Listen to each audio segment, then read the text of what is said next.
आंनि नामा स्नेहा बसुमतारी आं दा जरहाट मेडिकल कलेजाव MBBS खालामगासिनो दङ दा आङो माने फाइनान्शियल उसुबिदा जागासिनो दंमोन स' बिनि थाखाय आं एप्लिकेशन हरदोंमोन हाग्रामा सारनि टीमखौ ओमफ्राय सारा दा बिनि रेसपन्सआव आंनो 1.5 lakhs एस माने फाइनान्शियल एसिस्टेन्स हरदों स' आं सारखौ आरो सारनि पुरा टीमखौ थेंक इउ होननो सानदों बेखौ होनायनि थाखाय आरो आं सानदों कि आं फिउचाराव बर'नि टीमखौ माने बर'नि मानसिफोरखौ स' माने हेल्प होनो हाथों फिउचाराव एन्ड मोजाङै माने जोंनि कमिउनिटिखौ देनां माने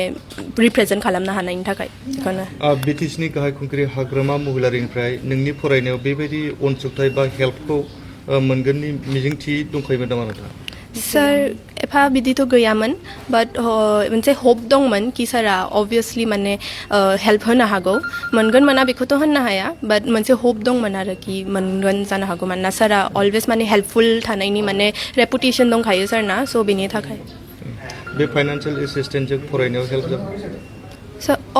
जागोन अभियासलि जागोन मानोना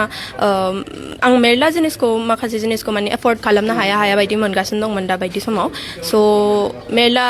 मानसिफ्रा माने कचिं इरि खालामो कचिं इरियाव मेरला लाख थाखा थाङो बेनि थाखाय स' निट PG इरि मेरला जिनिस दं खालामनांगौ दंबावो आरो मेरला दा आं MBBS खालामगासिनो दं बिनि उनाव आरो फिउचाराव आरो PG इरि खालामनांगौ दं बेनि थाखाय कचिं इरि खालामनांगौ दं मेरला मानसिफ्रा थर्ड इयरनिफ्रायनो खालामो सेकेन्ड इयरनिफ्रायनो खालामो आं खालामथ'नो मोनाखै आरो स' आं बेखौ माने बिनि थाखायनो आं माखासे जिनिसखौ माने आं जेखौ एफर्ड खालामनो हायाखै आं बेखौ दा सारनि हेल्पजों खालामनो हासिगोन